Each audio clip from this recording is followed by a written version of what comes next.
Like, share, subscribe and press the bell icon for ऊंची आवाज India.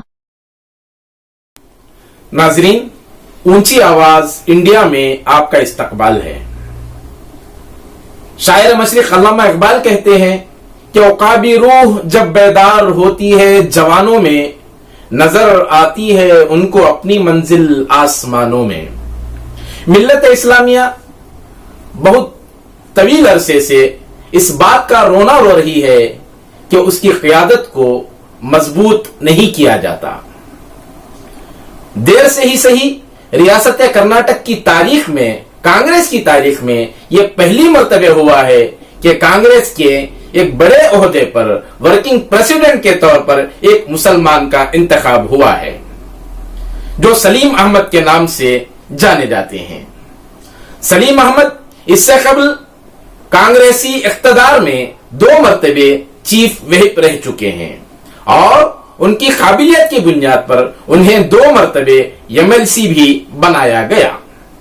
और इसके अलावा मुख्तलिफ रियासतों में कांग्रेसी लॉबी चलाने के लिए और इलेक्शन के मौके पर ऑब्जर्वर के तौर पर इन्हें मुख्तलिफ रियासतों में भी भेजा गया, जहां इन्होंने अपनी फन्नी सलाहियतों का लोहा मनवाया है।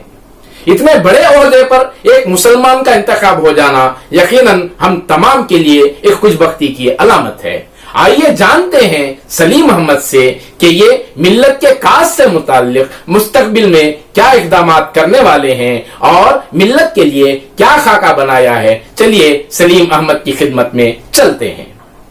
कांग्रेस की जानिब से आपको एक अहम ओहदे पर फाइज किया गया है, तो आपके किन खिदमत के एवज ये ओहदा सौंपा गया है, उस पर रोशनी डालें। 38 साल हो गए कांग्रेस में काम करते करते। कॉलेज लेवल से, ब्लॉक लेवल से, ऑल इंडिया लेवल तक मैंने काम किया। शुरुआत स्टूडेंट पॉलिटिक्स से, शीशा विक्रम कॉलेज का स्टूडेंट लीडर रहा, स्टूडेंट कांग्रेस का वहां का कॉलेज का प्रेसिडेंट रहा। उसके बाद डिस्ट्रिक्ट का vice president, district president, state wise president, state president और ऑल इंडिया प्रेसिडेंट। पहली बार एक मुसलमान को कर्नाटक से ऑल इंडिया स्टूडेंट्स विंग का प्रेसिडेंट बनाया गया।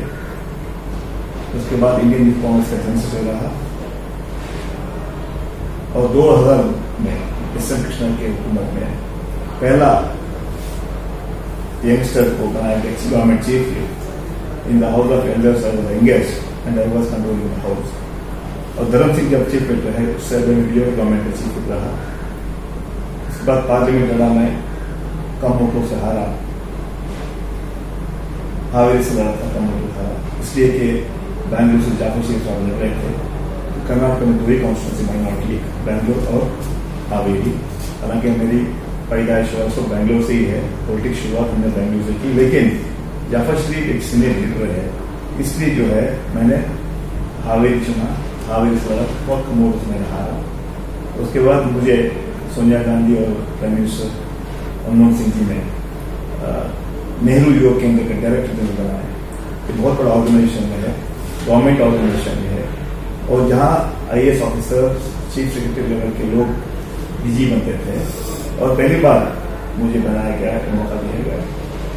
उसके बाद फिर 2016 उसके बाद मुझे special representative government of Karnataka new Delhi बनाया गया।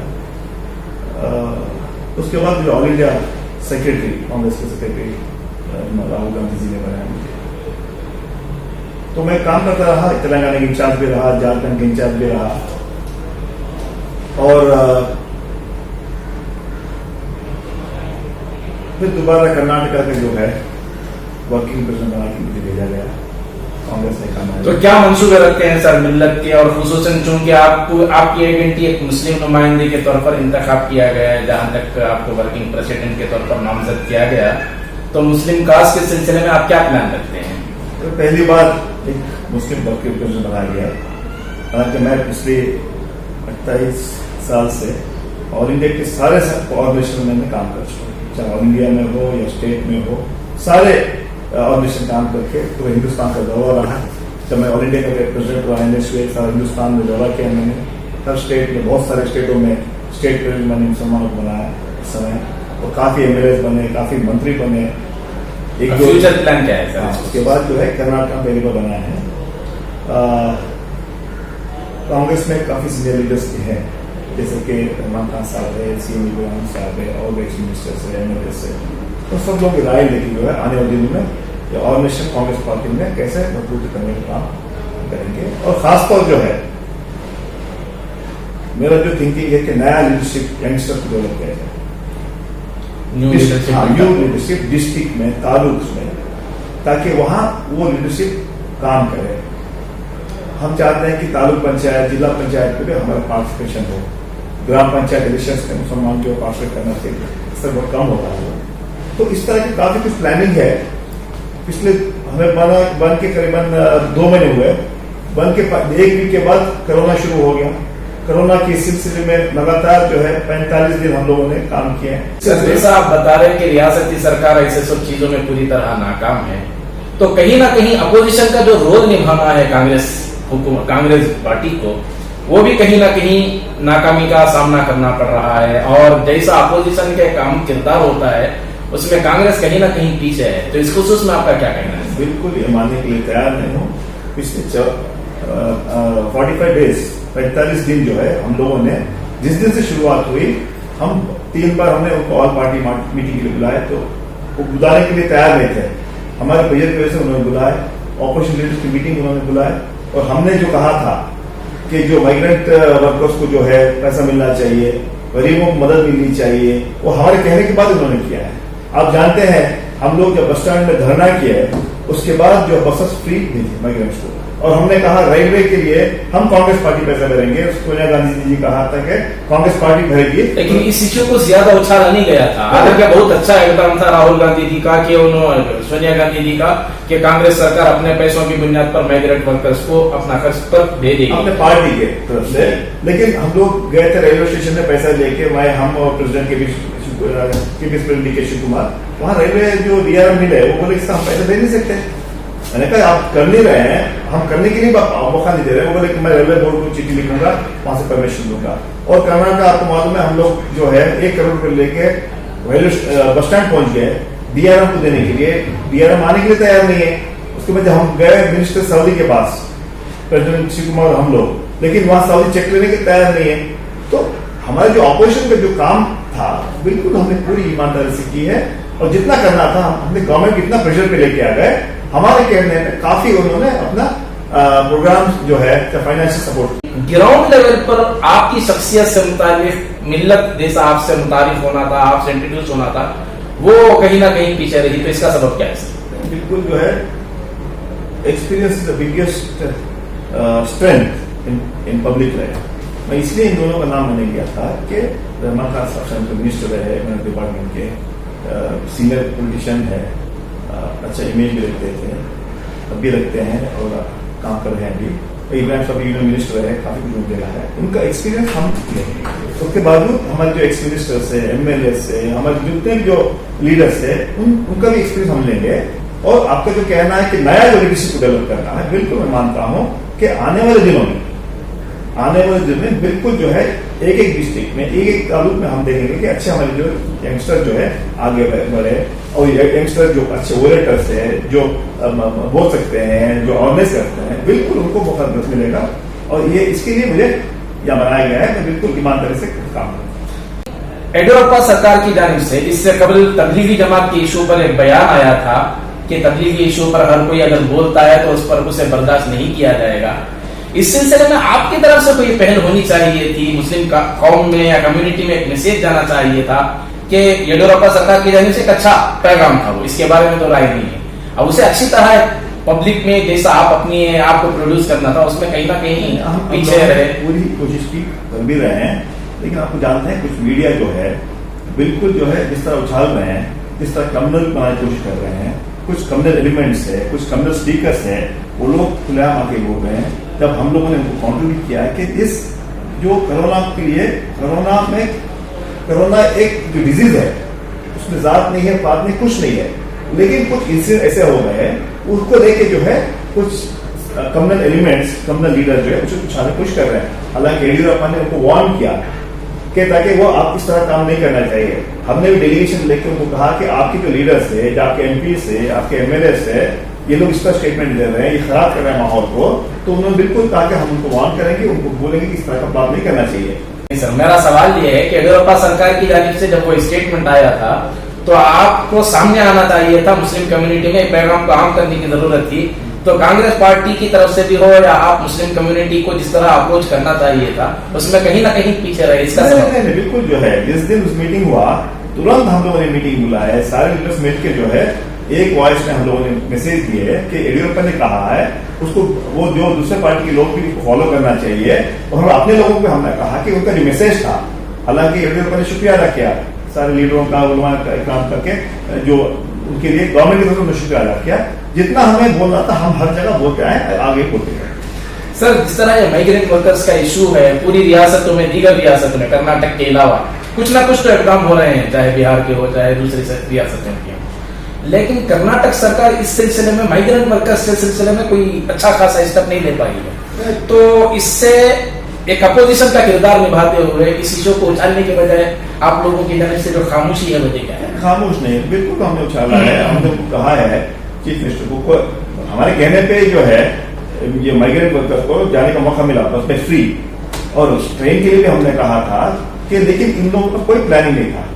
ये उन्होंने एक टाइम आया कि ये लोग ट्रेन भी रोक रहे थे, हम लोगों ने प्रोटेस्ट किया, हमने कहा कल से हम धरना करेंगे, तब दोबारा ट्रेन, इसलिए कि जो लॉबी रहा, बिल्डर्स लॉबी, वो नहीं चाहते थे कि यहाँ से वर्कर्स जाए ताकि उनका सारा जो बिजनेस कंस्ट्रक्शन सारा काम जो है। और माइग्रेंट वर्कर क्या करते बेचारे, हम लोगों ने अपने कांग्रेस की तरफ से पूरी ईमानदारी से उनको रिलीफ का काम दिया, हमने उनको सौदा दिया, उनको वेजिटेबल दिया हमने, लेकिन उसके बावजूद वो बोल रहे कि हमारे पास काम नहीं है, गवर्नमेंट कुछ हमारी हेल्प नहीं कर रहे है, गवर्नमेंट कंप्लीट फेल हुआ है। जो काम स्टेट गवर्नमेंट करना था, जो काम सेंट्रल गवर्नमेंट करना था, वो टोटल फेल हो चुके हैं। हमने एज ए पार्टी हमने कोशिश की कि उनको मदद करें। मैं आपको एक डिटेल्स दे रहा हूँ। एक देखो, हमने जो डाटा हमें मिला है हमारे जो कर्नाटक प्रदेश कांग्रेस कमेटी की तरफ से, करीबन 1,24,000 फूड पैकेट हमने डिस्ट्रीब्यूट किए, करीबन 1 करोड़ पार्टी की 1 करोड़ जो लास्ट 1 तारीख का था, अभी और बढ़ा है, 1 करोड़ 24 लाख फूड पैकेट हमने डिस्ट्रीब्यूट किया है। उसके बाद वेजिटेबल्स ये जो है 1 करोड़ 1.47 लाख, उतने लोगों को हमने वेजिटेबल्स डिस्ट्रीब्यूट किए हैं पूरे स्टेट में। उसके बाद जो है सैनिटाइजर्स, करीबन 7 लाख सैनिटाइजर्स हमने हमारे रिलीफ पर हमने डिस्ट्रीब्यूट किए, और मास्क एंड पीपी किट्स करीबन 35 लाख। उसके बाद जो है ग्रोसरी जो सौदा बोलते हो उनके लिए फैमिली 75 लाख फैमिलीज को हमने डिस्ट्रीब्यूट किए। और आपको कहना चाहूंगा कि जो हमने जो फार्मर्स जो ग्रो किए थे वेजिटेबल्स और फ्रूट्स, वो टोटली कोई लेने वाला नहीं था, वो लोग अब क्या करते बेचारे। और पहला जो काम डी.के. सुरेश जो मेंबर ऑफ पार्लियामेंट है, जो प्रेसिडेंशियल का जो भाई है, उन्होंने शुरुआत की कि फार्मर्स, क्योंकि अगर 20 रुपए कुछ सरकारी है, वो लोग क्या करते हैं, उनसे खरीद के जो है डिस्ट्रीब्यूट किए। करीब 5 करोड़ रुपए के जो डिस्ट्रीब्यूट उन्होंने शुरुआत डी.के. सुरेश ने की, अनंतपुर के जो लोकसभा है। उसके बाद प्रेसिडेंट नीतीश कुमार ने एक अपील की सारे स्टेट में हमारे एमएलएस को, एक्स एमएलएस को, पार्टी के लोगों को कि आप खरीदो, क्योंकि वो जो फार्मर्स का जो प्रॉब्लम रहा, गवर्नमेंट को परचेज नहीं कर रहे हैं, उनको कोई रिलीफ नहीं दे रहे हैं, उनको कुछ पैसा नहीं दे रहे हैं, एटलीस्ट पार्टी की तरफ से आप परचेज करके डिस्ट्रीब्यूट कीजिए। उसमें मैं आपको कहना चाहूंगा करीबन 100 करोड़ रुपए के जो वेजिटेबल्स और फ्रूट्स कांग्रेस पार्टी ने परचेज किए, चाहे एक्सएमएल हो, एमएलए हो, अपने पार्टी लेवल बांटा, लोगों को जो है बांटा उन्होंने। तो ये बहुत बड़ा काम, तो ये रिलीफ पर हमने कांग्रेस पार्टी ऑपोजिशन देने के बावजूद पूरी ईमानदारी से हमने हेल्प भी किया और सरकार को वार्न भी किया, ये दोनों काम कांग्रेस पार्टी किया। नाज़रीन, इस मौके पर हमारे साथ शहर बेंगलोर के एक मारूफ समाजी कारकुन और मिल्लत इस्लामिया के काज के सिलसिले में बढ़ चढ़कर हिस्सा लेने वाली एक शख्सियत मोहतरम आसिफ हयात भी हैं, जो वर्किंग प्रेसिडेंट सलीम अहमद साहब के दस्ते रास्त समझे जाते हैं। आइए जानते हैं सलीम अहमद साहब मुतालिक आपके क्या ख्यालात हैं। सलीम अहमद साहब को जो है हमारे लीडरों ने जो है कांग्रेस के सीनियर लीडर्स और इंडिया कांग्रेस प्रेसिडेंट हैं, उन्होंने जो है इनकी काबिलियत देख कर जो है और उनको जो है वर्किंग प्रेसिडेंट का अहदा दिया है। ये एक यंग लीडर हैं जिनके साथ जितने भी आज जो भी इनके साथ यंग एक्सपर्ट्स साथ मिलकर काम करेंगे, इंशाअल्लाह इनके राह पर चलकर, इनके बताए हुए इस पर चलकर जो है कौम के लिए और सोसाइटी के लिए बहुत सारा काम करेंगे। नाज़रीन, आपको ये हमारी रिपोर्ट कैसी लगी अपने कमेंट्स में ज़रूर लिखें, और अभी तक आपने हमारा चैनल सब्सक्राइब नहीं किया है तो नीचे सब्सक्राइब के बटन को प्रेस करके चैनल को सब्सक्राइब कर लें और बेल आइकॉन प्रेस कर लें ताकि हर नोटिफिकेशन आप तक बराबर पहुंचे। शुक्रिया।